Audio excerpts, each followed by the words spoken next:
चलो जी, फिर देखते हैं कि स्टार्ट कहाँ से करना है एसक्यूएल इंस्टॉल करना। डाउनलोड माई एसक्यूएल, फिर यहाँ से जाएंगे हम community server.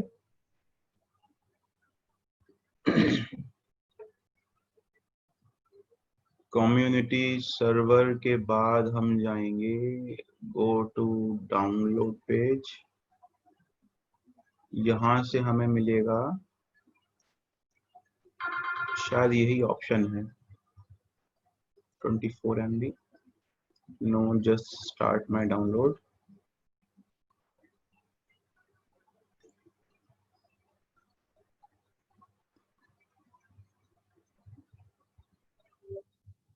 Yes.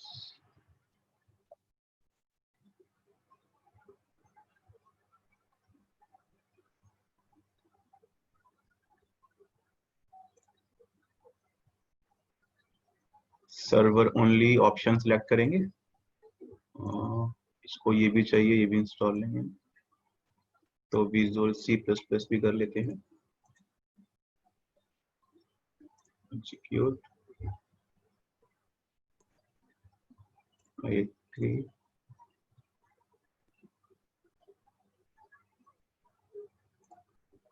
Next next.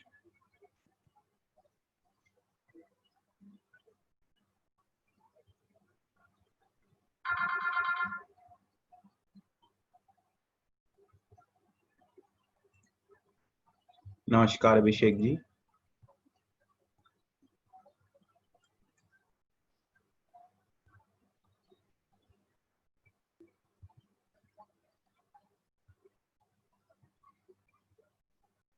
Next, ready to configure, stand alone, सब डिफॉल्ट सेटिंग छोड़ देंगे यहाँ से।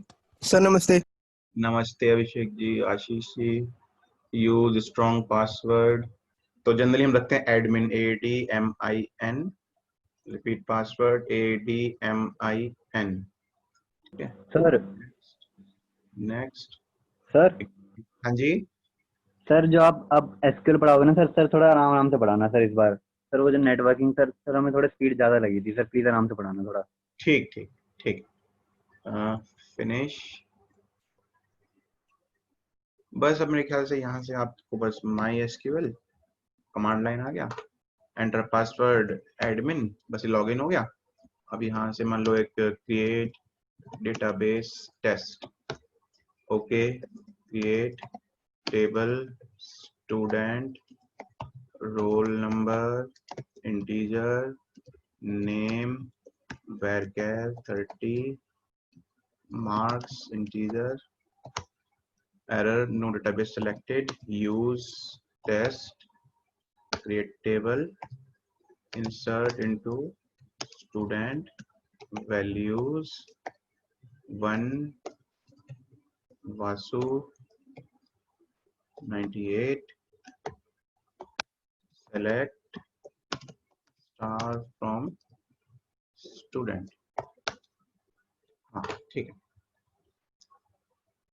रिज्यूम। देखो अच्छा, तो आज का टॉपिक क्या है? आज का टॉपिक है हमारा डेटाबेस एंड एसक्यूएल, बल्कि एसक्यूएल वर्ड भी अभी नहीं आएगा।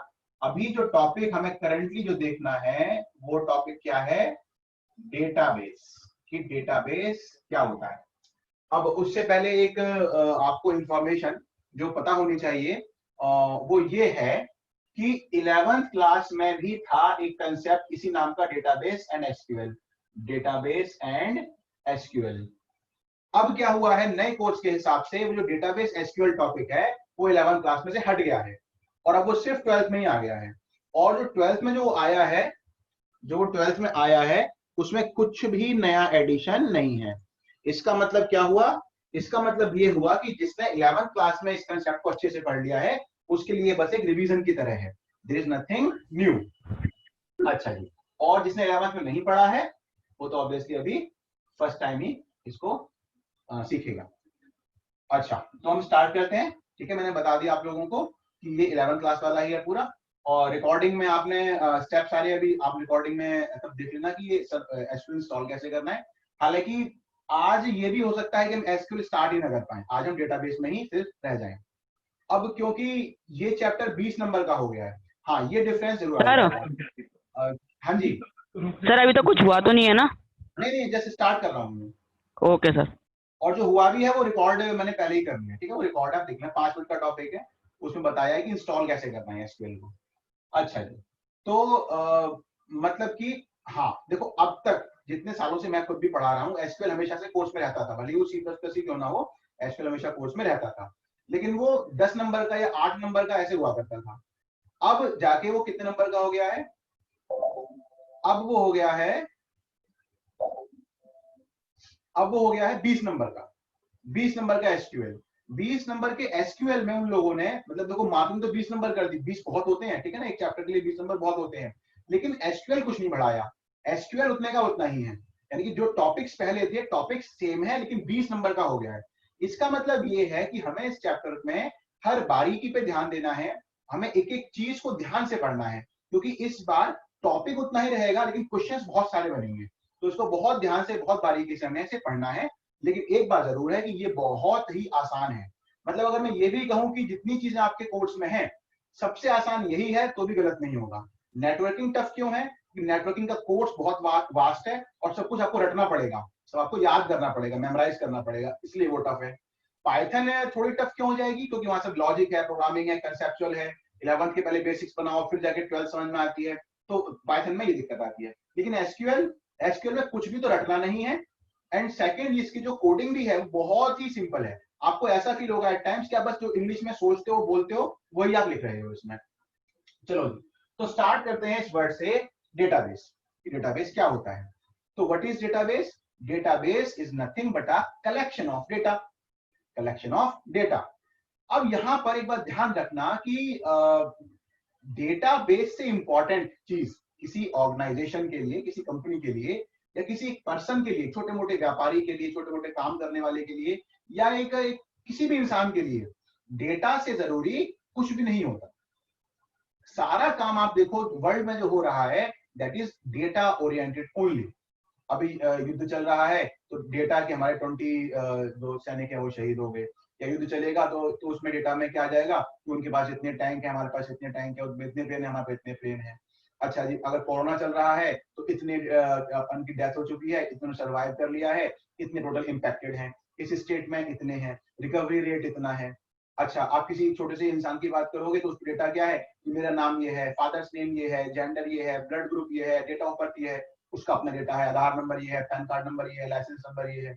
मेरी बात करो बीइंग अ टीचर, तो मेरे इतने बैच चल रहे हैं, उनमें इतने इतने स्टूडेंट हैं, इतों की फीस आ गई है, इतों की फीस आनी है, इसमें इतना कोर्स हो गया है, इसमें इतना कोर्स रह रहा है, ये भी क्या है? डेटा है। किसी बहुत बड़ी कंपनी की बात करो, कोई कंपनी है HCL जैसी, तो उसके पास 1 लाख एम्प्लॉय हैं, तो उनके क्या क्या नाम है, कौन कौन किस सेंटर में काम कर रहे हैं, उनकी सैलरी क्या है, उनका मैनेजर कौन है, वो किसके मैनेजर हैं, कितनी लीव्स उन्होंने ले ली हैं, कितनी लीव्स उनकी रह गई हैं, उनका PF कैसे चल रहा है, उनकी शिफ्ट कौन सी चल रही है, HCL पे क्लाइंट कितने हैं।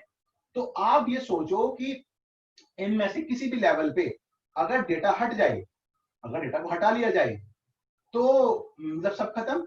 अगर हमारे पास से हमारा डेटा रीड कर दो कि हमारा नाम क्या है, हमारा फादर नेम क्या है, पैन कार्ड नंबर क्या है, आधार कार्ड नंबर क्या है, मोबाइल नंबर क्या है, तो हमारी आइडेंटिटी ही क्या है?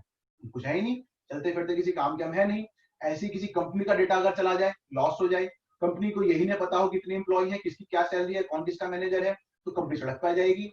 इसका मतलब ये हुआ कि जो डेटाबेस होता है ये बहुत ही क्रूशियल, क्रिटिकल, सिग्निफिकेंट एक चीज होती है डेटाबेस, किसी भी पर्सन के लिए कह लो या किसी बड़ी कंपनी के लिए भी, सबके लिए डेटा बहुत ही जरूरी है। इसीलिए इसके बारे में फिर बात की जाती है कि डेटाबेस को हम इफिशिएंटली स्टोर कैसे कर सकते हैं, हम उसको स्टैंडर्डाइज कैसे कर सकते हैं, उसकी सिक्योरिटी कैसे इंक्रीज कर सकते हैं, उसमें शेयरिंग कैसे कर सकते हैं। तो यही सब हम पढ़ते हैं इसके अंदर, डेटाबेस के अंदर। ट्रेडिशनली ये काम कैसे हुआ करता था?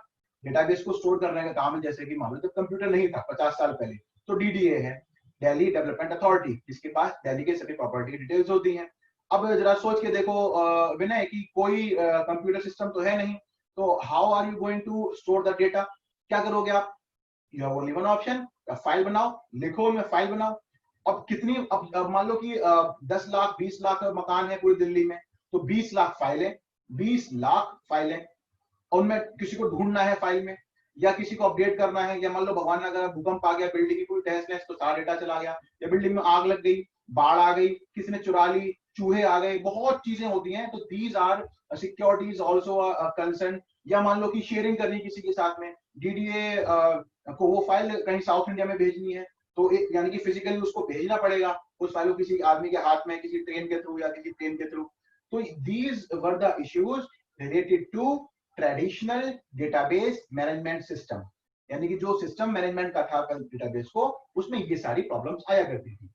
फिर जैसे जैसे कंप्यूटर, यानी कि आप देख रहे हो, बात समझ रहे हो क्या, कि डेटाबेस से इंपॉर्टेंट कुछ है नहीं, है ना, सबसे इंपॉर्टेंट चीज है। एंड सेकंड, कितने इश्यूज आ रहे हैं इसके साथ में, इसको स्टोर करने के। इसी के साथ साथ में फिर कंप्यूटर का इवॉल्व स्टार्ट हुआ, कंप्यूटर भी इवॉल्व होने लगा। तो फिर ये सवाल आने लगा सबके दिमाग में कि भाई, can we use computer, can we use computer for database purposes, क्या हम कंप्यूटर में डेटाबेस को स्टोर कर सकते हैं। तो अब सवाल क्या आया कि हाँ भैया, डेटाबेस को कंप्यूटर में इंस्टॉल तो किया जा सकता है। फिर सवाल क्या आया कि ठीक है, हम मॉडल क्या यूज करेंगे, यानी कि हम मॉडल कौन सा यूज करेंगे। मॉडल मतलब ये हुआ कि वासु, मैंने आपको अपना लैपटॉप दे दिया कि Vasu, here is my laptop and store the database. तो आप क्या करोगे, कौन सा सॉफ्टवेयर खोलोगे, उसमें क्या आप उसको एक मॉडल का रूप दोगे, आप क्या टेक्निक यूज करोगे, ठीक है ना। तो वो फिर स्टार्टिंग में क्या होगी, बहुत सारी टेक्निक आई, बहुत लोगों ने बताया कि हिरारिकल मॉडल कर लो बड़ा अच्छा है, नेटवर्क मॉडल कर लो बड़ा अच्छा है, लेकिन सब में कुछ ना कुछ कमियां आती रही आती रही आती रही। तो यहां तक एक बार मैं दोबारा बताता हूं आप लोगों को, फिर यहां से फिर कहानी हमारी स्टार्ट होती है। तो मैंने यहाँ पर 2 पॉइंट क्लियर किए, क्या कि सबसे पहले डेटाबेस से इंपॉर्टेंट किसी के लिए भी, किसी पर्सन के लिए, कि छोटे मोटे बिजनेसमैन के लिए, या बहुत बड़ी कंपनियों के लिए, सरकारों के लिए, ऑर्गेनाइजेशंस के लिए, डेटा से इंपॉर्टेंट कुछ नहीं होता। अब क्योंकि डेटा से इंपॉर्टेंट कुछ नहीं है, इसीलिए फिर बहुत सारी चीजें आती हैं इसमें, इसको एफिशिएंट कैसे बनाए, इसको इफेक्टिव कैसे बनाए, इसको सिक्योर कैसे करा जाए। अब ये सब कमियां थी, ये सब कमियां आशीष किस में थी, ये सब कमियां थी ट्रेडिशनल सिस्टम में। जो ट्रेडिशनल सिस्टम हुआ करता था डेटाबेस को स्टोर करने का, उसमें सब कमियां हुआ करती थी, क्योंकि वो फाइल सिस्टम में काम करता था, यानी कि हार्ड कॉपी में काम करता था। फिर कंप्यूटर इवॉल्व हुआ, तो सवाल क्या आया कि क्या हम कंप्यूटर यूज कर सकते हैं, एंड इफ यस हम कर सकते हैं, तो हम टेक्निक क्या यूज करेंगे, हम मॉडल कौन सा यूज करेंगे, ठीक है। फिर बात ये आई, तो बहुत लोगों ने बहुत सारे मॉडल सजेस्ट किए, बट सब में बहुत सारी कमियां थी, जिसकी वजह से वो प्रैक्टिकल नहीं हो पाए, वो ग्राउंड पर नहीं आ पाए।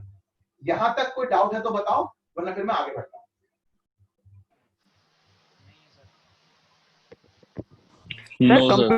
सर कंप्यूटर में भी तो सिक्योरिटी रिस्क हो सकता है।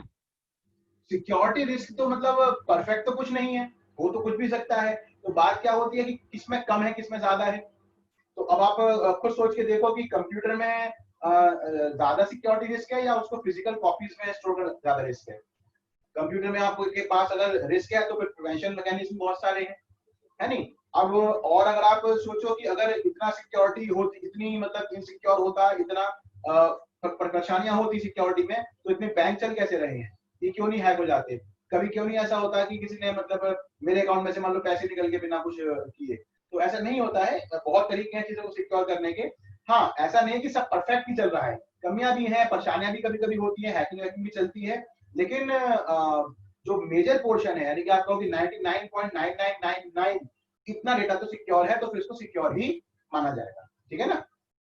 अच्छा, तो फिर 1961 के आसपास आई गेस आईबीएम में वो काम करते थे, एक एम्प्लॉय थे, उनका नाम था, आईबीएम में काम करते थे, 1961 के आसपास की बात है, उनका नाम था डॉक्टर EF कॉर्ड।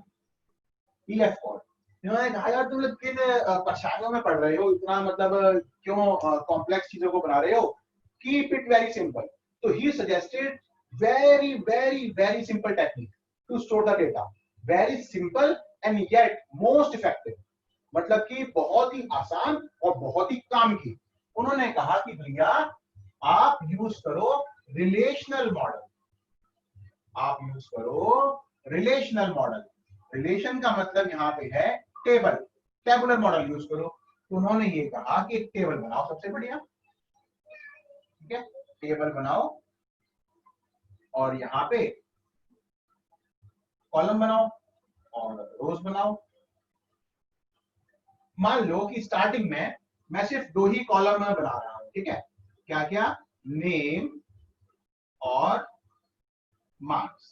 तो आप ऐसे कॉलम बना दो और अब आप इनमें डेटा को स्टोर करना स्टार्ट करो, जैसे कि name ABC, marks 90, name PQR, marks 80, name ABC, marks 40। तो आप ऐसे करो। तो ये तरीका आज भी यूज होता है। और वैसे तरीका, क्योंकि परेशानियां भी और मतलब आ रही हैं, तो तरीके भी अब और डेवलप हो रहे हैं, लेकिन ये तरीका तो बहुत वास्टली यूज होता है। एक स्टैंडर्ड तरीका है एसक्यूएल का चीजों को स्टोर करने का। तो ही सजेस्टेड रिलेशनल मॉडल, यानी कि जो टर्म थी डेटाबेस, वो बन गई डेटाबेस मैनेजमेंट सिस्टम। एक सिस्टम जो उसको मैनेज करे, और बाद में जब उसमें रिलेशन वर्ड भी आ गया, मॉडल भी आ गया पर्टिकुलर, तो वो डीबीएमएस क्या बन गया वासु, फिर RDBMS, relational database management system. कौन सा सिस्टम होता है ये अंकुर? जिसमें कि डेटा को स्टोर किया जाता है टेबल की फॉर्म में। टेबल मतलब रिलेशन। अच्छा, इस फॉर्म में। तो ये था मॉडल, रिलेशनल मॉडल यानी कि टेबुलर मॉडल। अब इसमें भी कुछ चीजें आई। क्या चीजें आई? जैसे कि इस समय आप लोग टेबल को देख के मुझे बताओ कि कितने मार्क्स आए हैं एबीसी के। तो अब यहाँ पे क्या दिक्कत आ रही है कि भाई एबीसी के मार्क्स 90 भी हैं, है ना, और एबीसी के मार्क्स 40 भी हैं। Now we have 2 ABC. तो हम किसकी बात कर रहे हैं यहाँ पे? इसीलिए फिर क्या आया, यानी कि ये परेशानी क्यों हो रही है आशीष? ये परेशानी क्यों हो रही है? ये परेशानी इसलिए हो रही है because we are not able to uniquely identify each data. ठीक है, ये परेशानी क्यों हो रही है? ये परेशानी आशीष क्यों हो रही है? क्योंकि हम हर, मान लो आशीष ही 2-3 आपकी क्लास में अगर है, बहुत कॉमन नेम है आशीष, तो किस आशीष की बात हो रही है, क्या चलेगा पता? तो यानी कि प्रॉब्लम क्यों हो रही है? प्रॉब्लम हो रही है because we are not similarity ज्यादा है। Uniquely identify the data. तो अब मान लो कि आपने अपनी टेबल में 2 कॉलम और इंट्रोड्यूस कर दिए। कौन कौन से? एक तो रोल नंबर और एडमिशन नंबर। मान लो कि वो 1 है, 1 2 3 है, 2 है, 4 है, और 3 है, 3 4 5। अब मतलब कि इनमें से किसी के भी बेस पे आप लोग किसी का माइक ऑन बंद कर देना। अब इनमें से रोल नंबर, एडमिशन नंबर किसी का भी यूज करके, इन दोनों में से किसी का भी यूज करके we can uniquely identify the ABC we are talking about. यानी कि इनमें से किसी को भी आप यूज कर लो और वी कैन डिसाइड कि भैया हम किस एबीसी की बात कर रहे हैं। मतलब वास्तु क्या है? Now we have 2 options. Now we have 2 options to uniquely identify the ABC, है ना। Now we have 2 options. देखो ऐसा है, थोड़ा 1 मिनट पहले जाओ बस। मैंने क्या कहा? प्रॉब्लम क्यों हो रही है? Because we are not able to uniquely identify the data. Uniquely identify the data. तो what are we lacking? We are lacking, हम क्या लैक कर रहे हैं? वी आर लैकिंग अ की क्राइटेरिया। की का मतलब क्या होता है? की का मतलब होता है चाबी, है ना, चाबी। अब चाबी में क्या खासियत होती है? चाबी में ये खासियत है कि वो यूनिक होती है, वो हर ताले के लिए अलग अलग होती है ना। हम ये देखते हैं कि भाई एक चाबी से 2 ताले नहीं खुलते हैं। तो यानी कि वी आर लैकिंग अ की क्राइटेरिया। आपने पाइथन में भी ये वर्ड सुना होगा, कीवर्ड। कीवर्ड, कीवर्ड मतलब वो चाबी, चाबी वर्ड मतलब यूनिक वर्ड, यानी कि ऐसे वर्ड पाइथन में which are unique, which carries a special meaning. जैसे कि आपने लिखा इफ, आपने लिखा फॉर, इन, वाइल, ये सब क्या है? These are unique words, keywords. ऐसे ही जब हमारे पास रोल नंबर नहीं था, एडमिशन नंबर नहीं था, हम यूनिकली आइडेंटिफाई नहीं कर पा रहे थे एबीसी को, तो क्या कमी थी कविता? कमी थी हमारे पास कोई की नहीं है।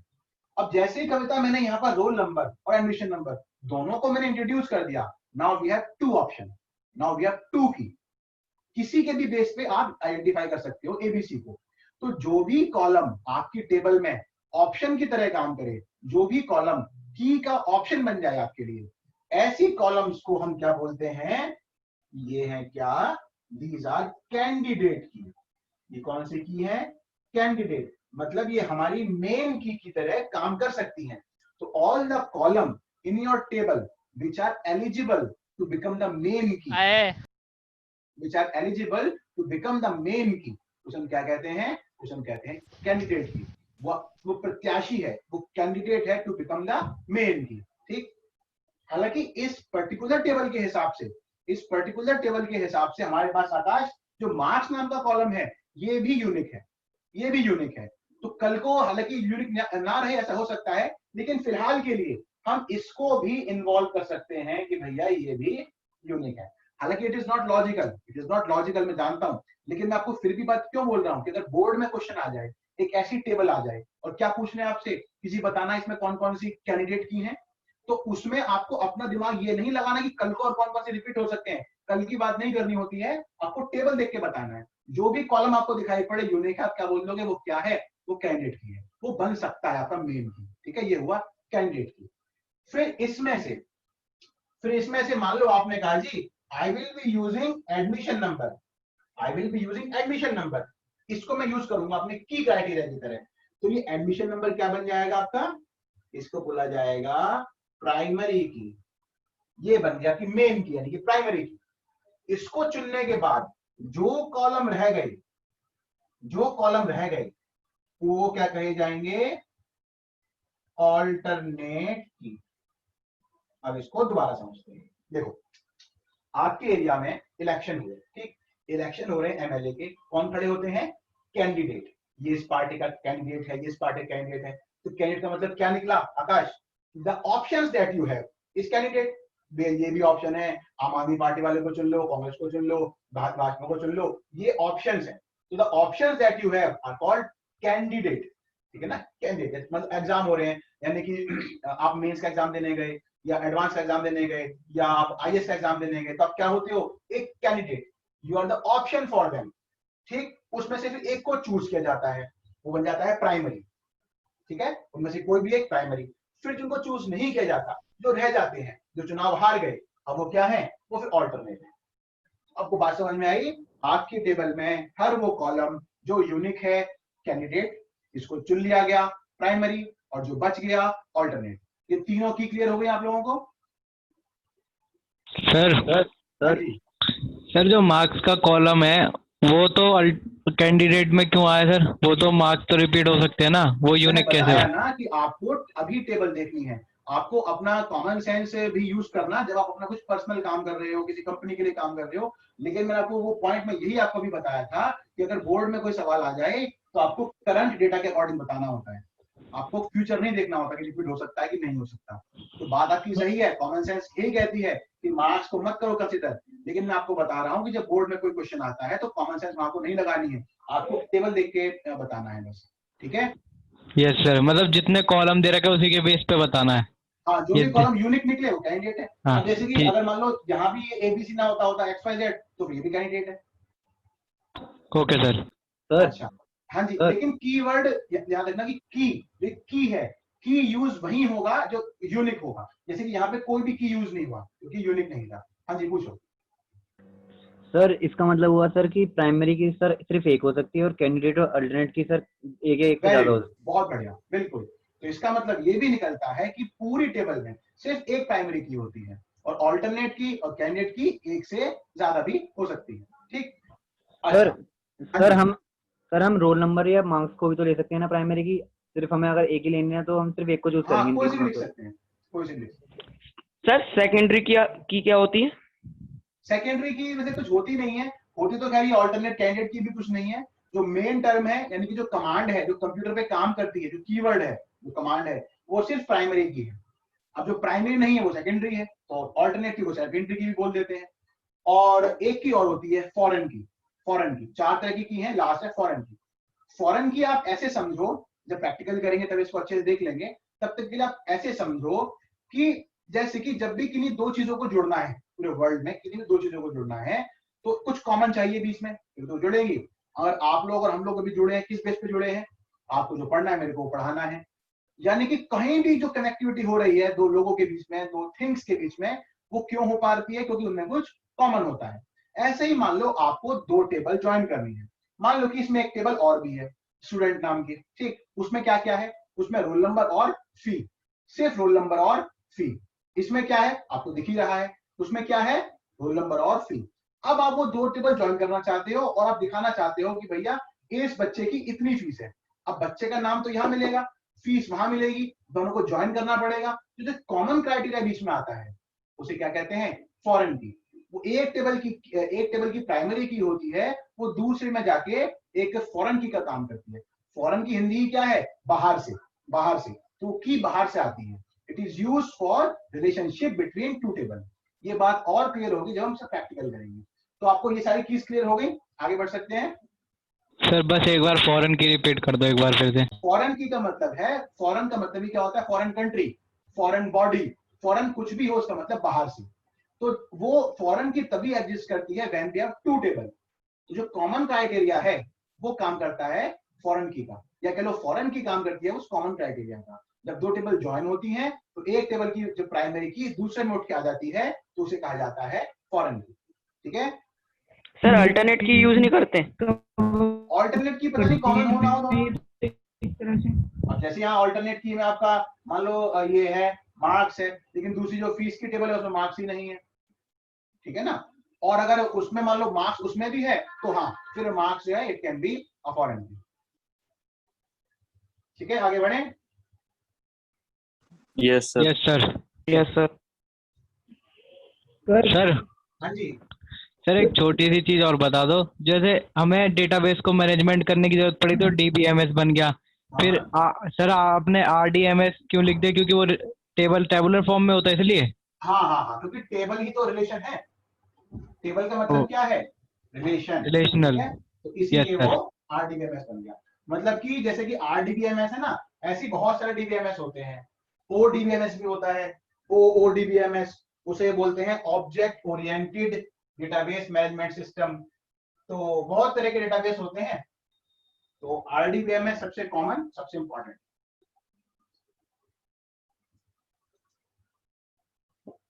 अच्छा जी, इसके बाद आपके इसी सवाल से आरडीबीएमएस से मुझे कुछ याद आया था, मैं भूल गया उसको एक्सप्लेन करना। चलो मैं देखता हूँ याद आरडीबीएमएस से क्या याद आया था मेरे को। अब आपको बेसिकली समझने हैं कि ऑपरेशंस कौन कौन से होते हैं जो काम कर सकते हैं यहाँ पे। ऑपरेशंस जो टेबल पे काम करते हैं। आवाज क्लियर नहीं आ रही आप जो भी बोल रहा है अभी।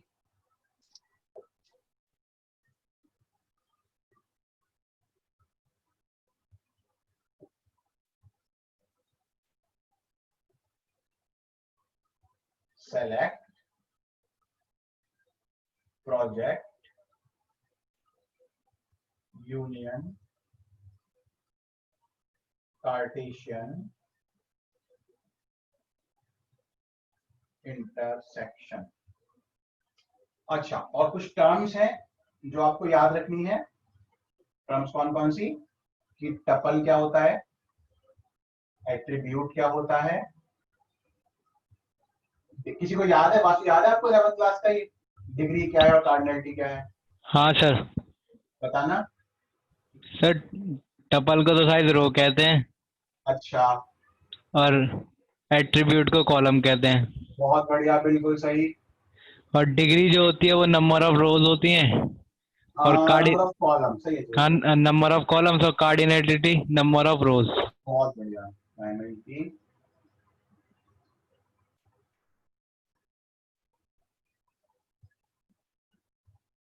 ऑल्टरनेट की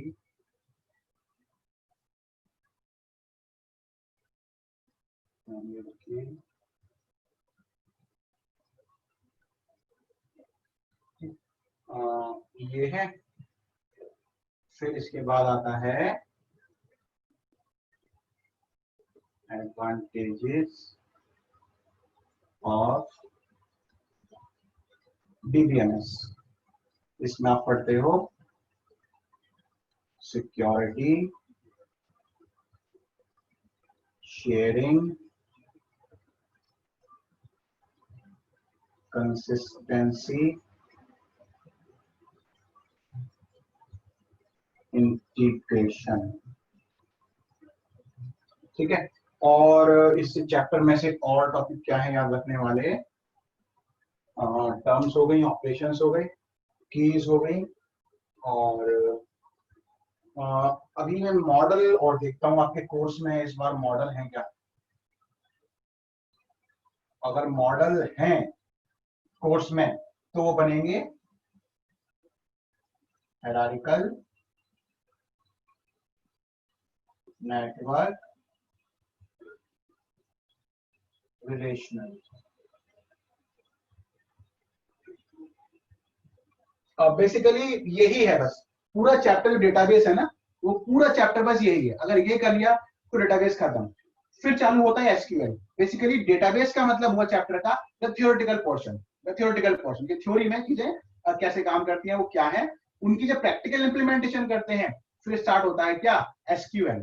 तो एसक्यूएल फिर हम यूज करते हैं उसको प्रैक्टिकली इंप्लीमेंट करने के लिए। अच्छा जी, तो वैसे ये जो ऑपरेशन है ये आपको उसमें लैपटॉप में समझ में अच्छे आएंगे। ठीक, चलो ठीक है, मैं फिर स्क्रीन शेयरिंग ऑन करता हूँ, उसको प्रैक्टिकली देखते हैं।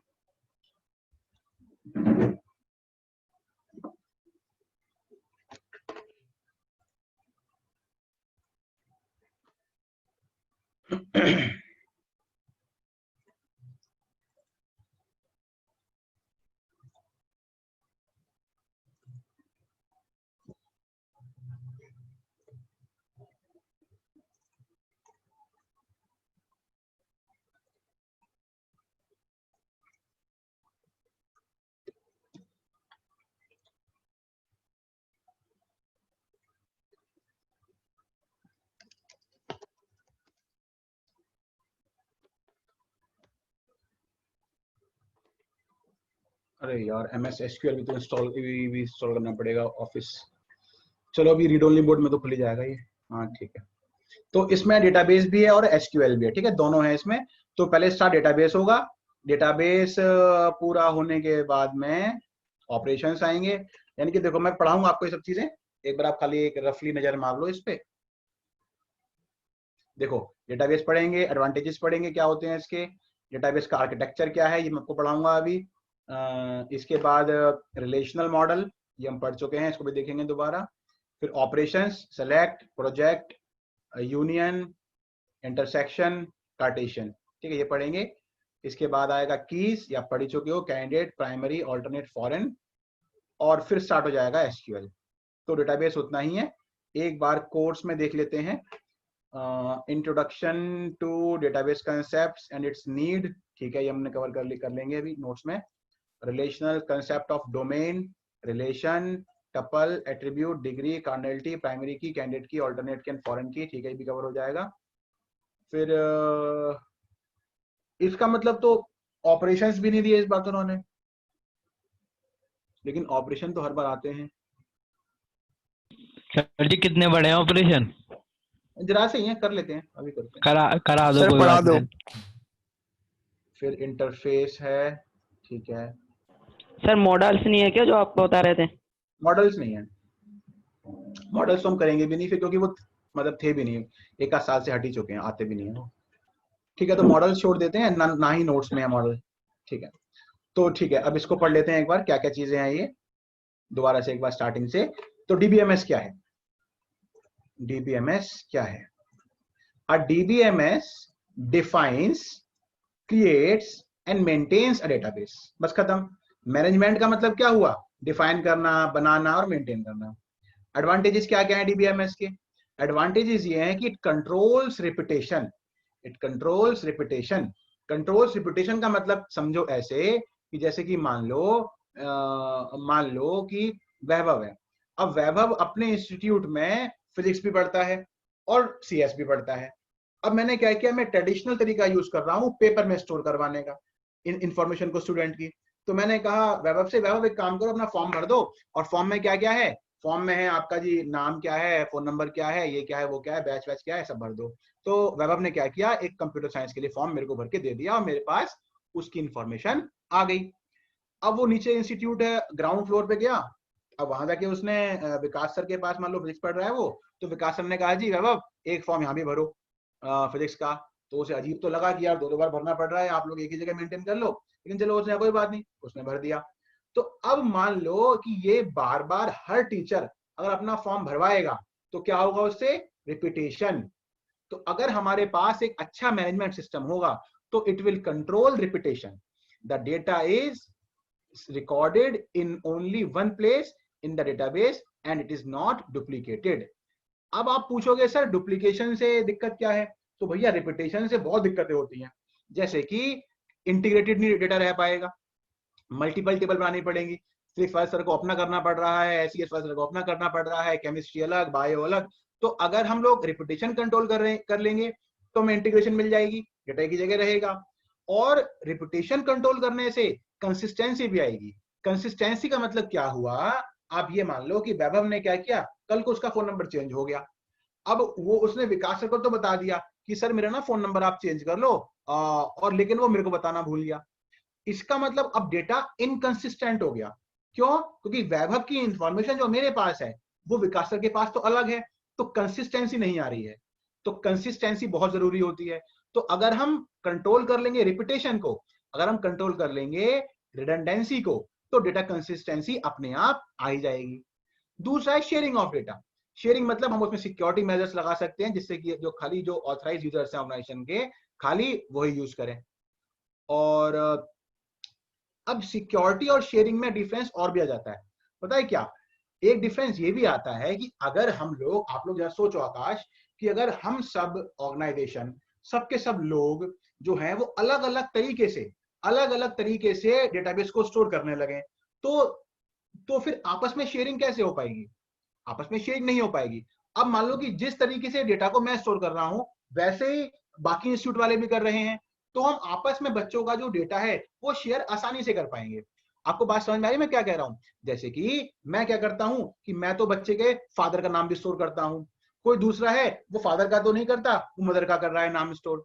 अच्छा, मैं क्या कर रहा हूं, मैं उसके फादर का फोन नंबर भी स्टोर कर रहा हूं, कोई दूसरा है वो नहीं कर रहा है। तो अगर हम सब लोग अलग अलग अपने अपने मर्जी चलाएंगे, अपने अपने मॉडल यूज करेंगे, तो आपस में शेयरिंग नहीं हो पाएगी चीजों की।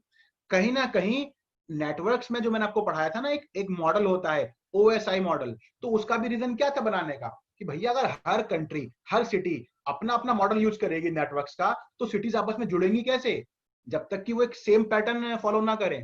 तो अगर सभी लोग डेटाबेस मैनेजमेंट यूज करेंगे तो एक स्टैंडर्डाइजेशन आएगा, उससे क्या होगा कि आपस में जो शेयरिंग ऑफ डेटा है वो आसानी से हो पाएगी। अच्छा जी, तो ये थे इसके सारे के सारे। सर हाँ जी सर इसमें यही तो है कि अगर आप सब अलग अलग मॉडल यूज करेंगे तो डेटा शेयरिंग में प्रॉब्लम आएगी। हाँ वही ना। अब मान लो आकाश, आपको अपना स्कूल चेंज करना है, आपको कि दूसरे स्कूल में जाना है। अब मान लो दोनों स्कूल जिस तरीके से डेटा को स्टोर करते हैं वो बिल्कुल डिफरेंट है, तो कितनी प्रॉब्लम आएगी। और अगर डेटाबेस को स्टोर करने का तरीका बिल्कुल सेम है तो बड़ा इजीली शेयर कर लेंगे। वो बस एक डालेंगे आपका रोल नंबर, सारे इंफॉर्मेशन उसी पैटर्न में आ जाएगी, वो सबमिट करेंगे तो वही डेटा उनके रिकॉर्ड्स में आराम से सेव हो जाएगा। बात समझ में आई आकाश? हाँ सर। ठीक है जी।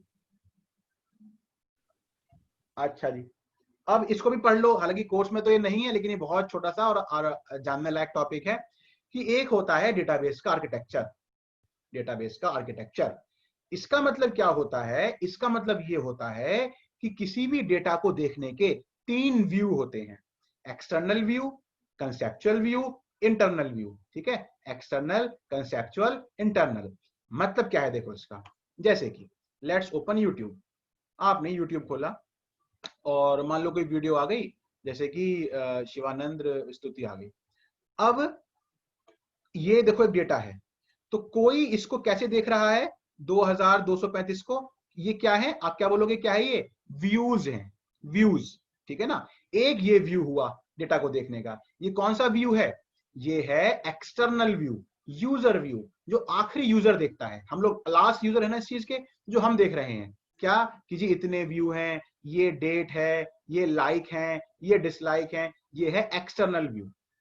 अब जिसने भी कोडिंग करी है यूट्यूब की, वो कैसे देखेगा इसको? वो व्यूज नहीं देखेगा, वो क्या देखेगा कि मैंने ना इसको इंटीजर लिया है, 4 बाइट का, 2 बाइट का, मैंने इसको लॉन्ग टाइप का लिया है। तो यानी कि जो प्रोग्रामर का व्यू होता है, जब वो टाइप की फॉर्म में देखता है उसे, तो उसे क्या कहते हैं? Conceptual view. यानी कि the conceptual level defines the logical view of the data, and the logical view is कि integer है, float है, character है, string है, tuple है, list है, ये क्या exactly। तो एक तो end user देखता है, वो उसको अपने से मतलब है सिर्फ व्यू, डिसलाइक कितने, लाइक कितने, ये सब, और एक होता है conceptual view जो प्रोग्रामर का व्यू होता है। फिर एक आता है कौन सा view, internal view. Internal view कौन सा होता है कि फिर हार्डवेयर में वो स्टोर कैसे है, वो आस्काई फॉर्मेट में है, स्काई फॉर्मेट में है, यूनिकोड में है, यूटीएफ में है, वो एग्जैक्टली किस फॉर्मेट में हार्डवेयर में स्टोर है, वो होता है इंटरनल व्यू। यानी कि यहां तक वासु आपको बात समझ में आई कि किसी भी डेटा के तीन व्यू हो गए, एक एक्सटर्नल जो यूजर देख रहा है, एक कंसेप्चुअल जो प्रोग्रामर का है, और फिर एक फाइनली जैसे वो आपके कंप्यूटर में हार्डवेयर में स्टोर है। Yes sir. ठीक है, अब यहां से आती है बात वैभव कि पॉइंट क्या निकला है कभी, ताकि ठीक है सर तीनों व्यू समझ में आ गए, पॉइंट क्या है। पॉइंट ये है all the three layers must work independent of each other.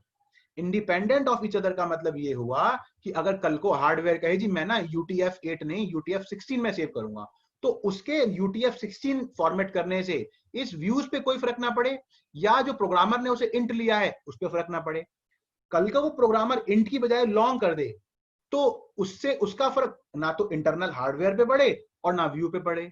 या जैसे कि ये व्यूज बढ़ते जा रहे हैं बढ़ते जा रहे हैं बढ़ते जा रहे हैं, तो इसका फर्क कंसेप्चुअल और इंटरनल पे ना पड़े। तो तीन लेयर होती हैं किसी भी चीज को देखने की, and the point is all the three layers must work independent of each other. अब जैसे कि मैं आपको एक चीज दिखाता हूं, देखो एग्जांपल एक इस चीज का, जैसे कि एक गैंगनम स्टाइल वीडियो आया था है ना यूट्यूब पे, गैंगनम स्टाइल। इस वीडियो ने जब ये यूट्यूब पे आया था, आपको अगर याद हो, शायद आपने पढ़ा पढ़ा हो, इसने सारे रिकॉर्ड तोड़ दिए थे व्यूज के। इसके इतने व्यूज आए थे उस समय, ये मोस्ट वॉच्ड वीडियो हो गया था उस समय का। अगर आप अभी भी देखोगे तो देखो लाख 10 लाख 10 अरब 3 अरब 68 करोड़ इसके लगभग इतने व्यू हैं। तो हुआ क्या था पता है, हुआ ये था कि यूट्यूब के इंजीनियर्स ने जो वेरिएबल लिया था व्यूज होल्ड करने के लिए, वो था क्या, उन्होंने लिया था वो एक इंटीजर वेरिएबल 4 बाइट का। 4 बाइट में टोटल आती हैं 32 bit, 32 binary digit, and 32 binary digit की एक लिमिट होती है।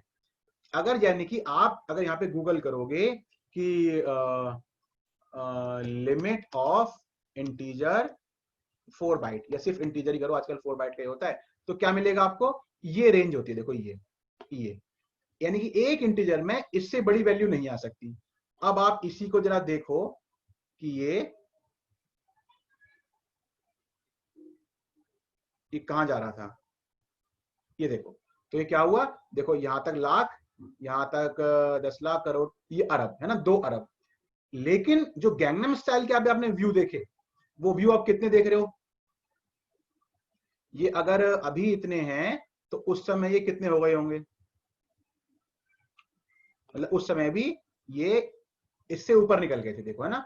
यानी कि YouTube के इंजीनियर्स ने इसको लिया इंटीजर टाइप 4 बाइट, 4 बाइट में आते हैं 32 बिट, उसकी रेंज बनती है इतनी, इससे बड़ा नंबर नहीं आ सकता, और वो इतनी बार देखा गया कि उसने ये इसको तोड़ दिया।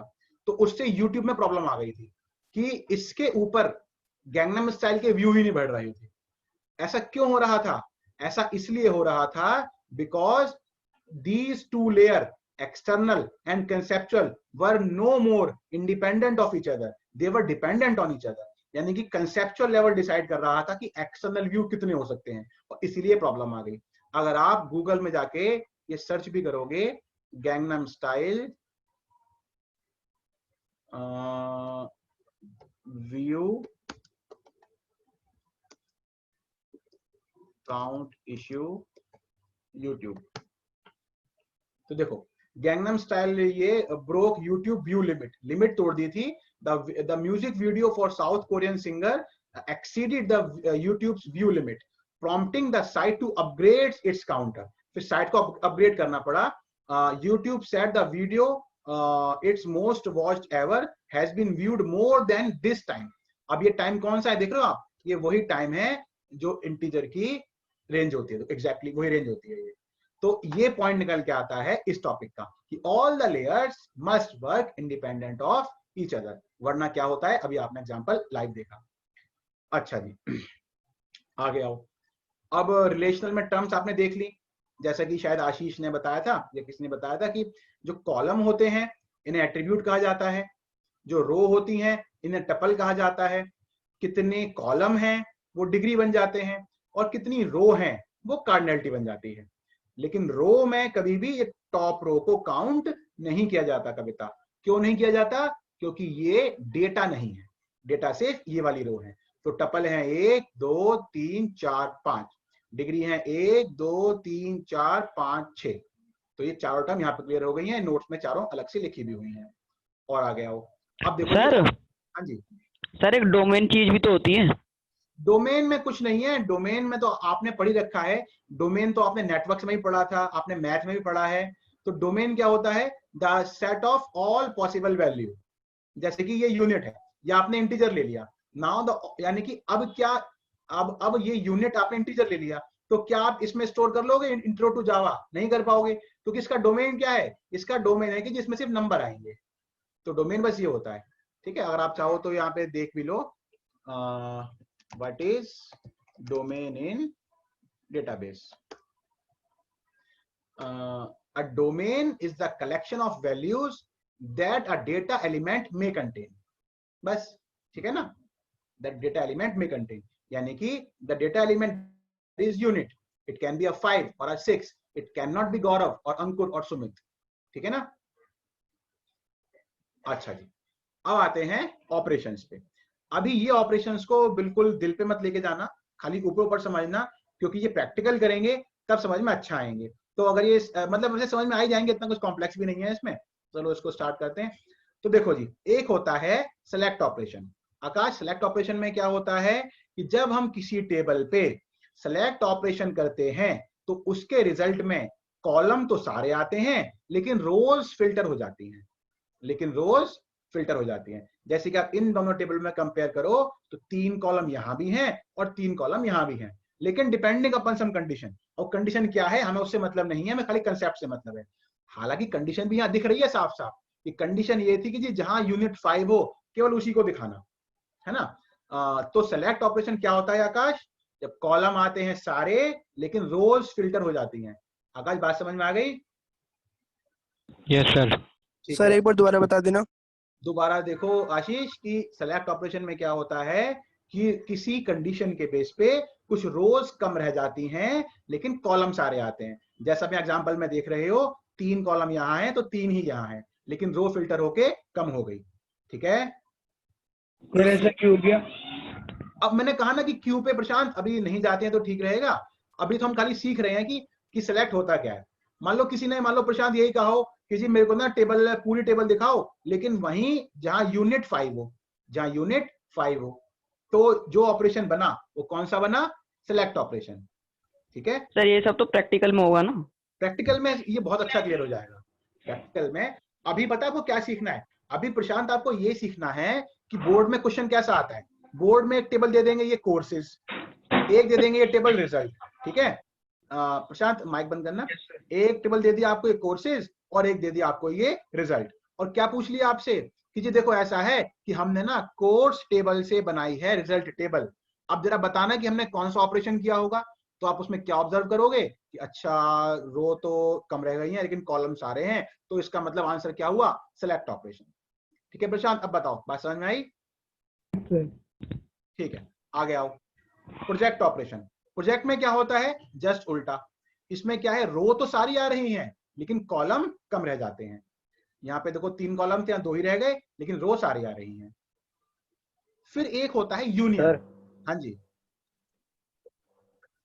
सर एक क्वेश्चन सर ऐसा भी तो आ सकता है कि सर हमें ये जैसे जो ऑपरेशन आपने बताया था सेलेक्ट ऑपरेशन का इस्तेमाल करके इन सबको सेलेक्ट करिए जहाँ पर ये कंडीशन दी हुई है, तो सर हमें वो आएगा, बिल्कुल आएगा, वो तो 100% आना ही आना है, लेकिन वो एसक्यूएल में आएगा, ऐसे थ्योरी में नहीं आएगा। सर प्रोजेक्ट एक्सप्रेशन में, ऑपरेशन में क्या बोला होगा उसने? अगेन बोर्ड में क्वेश्चन आएगा तो वो विनय ऐसा आएगा कि ये 2 टेबल दे रखी होंगी, ये भी दे रखी होगी क्वेश्चन में और ये भी दे रखी होगी। आपसे क्या पूछेगा कि जी बताओ मैंने इस पे कौन सा ऑपरेशन किया होगा जो ये टेबल बनी होगी। तो आप क्या बोल दोगे कि जी आपने इस पे प्रोजेक्ट ऑपरेशन किया होगा। सही है? Okay sir.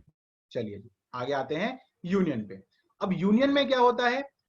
यूनियन होता है दो टेबल पे, जैसे कि आपने अभी तक देखा। वैभव कुछ पूछना है क्या आपको? नहीं सर। वैभव आपकी आवाज नहीं आ रही है, या तो आप लिख के भेज दो, चैट पे भेज दो, कोई सवाल है तो। नहीं सर, कोई सवाल नहीं। ठीक है ठीक है। तो देखो, सेलेक्ट और प्रोजेक्ट तो होता है एक एक टेबल पे, आगे वाले जितने भी ऑपरेशन है उन सबको दो टेबल चाहिए। तो एक तो आप ऐसा याद रखना। मैं आपको एक ट्रिक बता रहा हूँ। ट्रिक से मेरा मतलब ये है कि अगर क्वेश्चन में खाली एक टेबल से दूसरी बनी है तो it can only be select या project. And when there are two table involved, जैसे यहाँ पे दो टेबल हैं और फिर तीसरी बनी, देखो दो टेबल हैं तीसरी बनी, देखो दो टेबल हैं तीसरी बनी, जहां दो टेबल इन्वॉल्व हो गई हैं वहां आप याद रखना कि ये सिलेक्ट प्रोजेक्ट नहीं हो सकता। चलो जी, यूनियन पे आते हैं। यूनियन में क्या होता है, ये दो टेबल के बीच में होता है, लेकिन एक कंडीशन है। वो कंडीशन क्या है प्रशांत? कि both have same column type.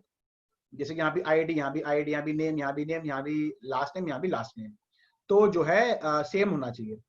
Union में क्या होता है आशीष, दो टेबल को ज्वाइन कर दिया जाता है, लेकिन जो रिजल्ट वाली टेबल आती है तो उसमें क्या होता है कि जो भी रो कॉमन है वो एक ही बार आती है। जैसे कि ये देखो, ये पूरी रो जॉन ब्राउन वाली और जॉन ब्राउन वाली दोनों जगह है, तो वो आएगी तो सही यहाँ पे, लेकिन वो एक ही बार आएगी। यानी कि यूनियन क्या होता है, it combine all rows except repeated rows. Repeated rows will appear only once. ये है यूनियन। आ गया समझ में? हाँ सर। ठीक है। अब देखो इंटरसेक्शन, ये तो बहुत ही सिंपल है, जो कॉमन है सिर्फ वही आएगा। ठीक है? Yes sir.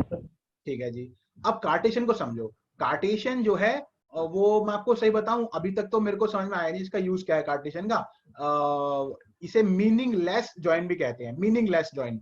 लेकिन ये बोर्ड में सबसे ज्यादा जब भी पूछा गया है तो कार्टेशियन ही पूछते हैं। कार्टेशियन आपने सेट में भी किया होगा, है ना? सेट जब आपने पढ़ा होगा मैथ में, जैसे कि मान लो एक सेट है 1 2 और हाँ। दूसरा सेट है 3 4। अब आपको मान लो कि ये है ए सेट और ये है बी सेट, आपको सी बनाना है। सी आपसे कहा गया कि जी सी बनाओ। सी क्या होगा? इन ए दोनों का क्रॉस बी, कार्टेशियन प्रोडक्ट। है ना? तो वो क्या बनेगा? अगर आपको याद हो तो वो बनेगा 1 3 1 4 2 3 एंड 2 4। यानी कि every element of this set will be paired with each element of this, है ना? यानी कि क्या होगा, अगर मैं यहां से लाइन ड्रॉ करूं तो 1 आएगा पहले 3 के साथ, फिर 1 आएगा 4 के साथ, फिर 2 आएगा 3 के साथ, फिर 2 आएगा 4 के साथ। ऐसे ही यहां टेबल में होता है। जैसे कि इन दो टेबल का आपको क्या करना है, कार्टेशियन। तो पहले ये 1 फर्स्ट के साथ आएगा, फिर यही 1 फर्स्ट 2 सेकंड के साथ, फिर यही 1 फर्स्ट 3 थर्ड के साथ, एंड सो ऑन। जब ये पूरा हो जाएगा फिर ये 2 सेकंड 1 फर्स्ट के साथ, फिर ये 2 सेकंड 2 सेकंड के साथ, फिर ये 2 सेकंड 3 थर्ड के साथ। जब ये पूरा हो जाएगा फिर वही 3 थर्ड 1 फर्स्ट के साथ, 3 थर्ड 2 सेकंड के साथ, and so on. As a result what you will get, the number of columns will be added. 2 column यहां है, 2 कॉलम यहां है, तो रिजल्ट वाले में 4 कॉलम। और जितनी रो हैं दे विल गेट मल्टीप्लाइड। अगर 5 ये हैं और 6 ये हैं तो यहाँ पे 30 रोज आएंगी। कार्टेशियन समझ में आ गया सब लोगों को? Yes sir. ठीक है जी। तो ये हो गया अपने सारे के सारे ऑपरेशंस। अच्छा, फिर लास्ट टॉपिक कीज आपने पढ़ लिया। Candidate key are those keys which are candidate for primary key, जो कैंडिडेट हो। In simple words we can understand that such type of keys which fulfill all the requirements of primary key is a candidate for a primary key. अब जैसे कि आप में से किसी ने कहा था a table can have multiple candidate keys. अच्छा, and primary key, candidate key which is chosen as a primary key for the table is called primary key, जिसको हमने चूज कर लिया हो। Primary key are used to identify unique record, जैसे कि हमने ABC को यूनिकली आइडेंटिफाई किया था। फिर आप में से किसी ने कहा था there is only one primary key per table. फिर आता है alternate key. Alternate key कि if any table have more than one candidate key, then after choosing the primary key from those candidate keys, rest of the candidate keys are known as alternative key. जैसे कि अब यहाँ पे देखो example में, यहाँ पे रोल नंबर यूनिक है, बिल्कुल, नेम यूनिक है, बिल्कुल, ब्रांच यूनिक है, बिल्कुल, सिटी रिपीट हो गई। इसका मतलब ये तीनों हो गए कैंडिडेट, देखो कैंडिडेट के तीनों हो गए। आपने कहा जी मैं चूज करूंगा रोल नंबर को, तो रोल नंबर क्या हो गया, प्राइमरी की, और फिर जो नेम और ब्रांच बच गए वो हो गए ऑल्टरनेट की। वहीं सिटी देखो तो ये कोई सा भी की नहीं है। ये तीनों की समझ में आ गई, कैंडिडेट, प्राइमरी, ऑल्टरनेट। प्राइमरी की हम अपने आप चूज करते हैं। हाँ, जब हम कमांड लिखते हैं ना तब चूज करते हैं। जैसे कि मैं यहाँ पे किसी को एग्जांपल दिखा रहा था, मैं आपको सब बताऊंगा एसक्यूएल में, बड़े अच्छे से बताऊंगा। जैसे कि मान लो ये टेबल की कमांड थी, तो मैं इसी के आगे लिख दूंगा रोल इंट प्राइमरी की, तो ये मेरा जो रोल नंबर है वो प्राइमरी की बन जाएगा। जब मैं नेक्स्ट क्लास में पढ़ाऊंगा ना एसक्यूएल तो अच्छे से बताऊंगा इन सब चीजों को, ऑपरेशन भी बताऊंगा अच्छे से फिर आपको। और लास्ट है foreign key. Foreign key are those keys which is used to define relationship between two table.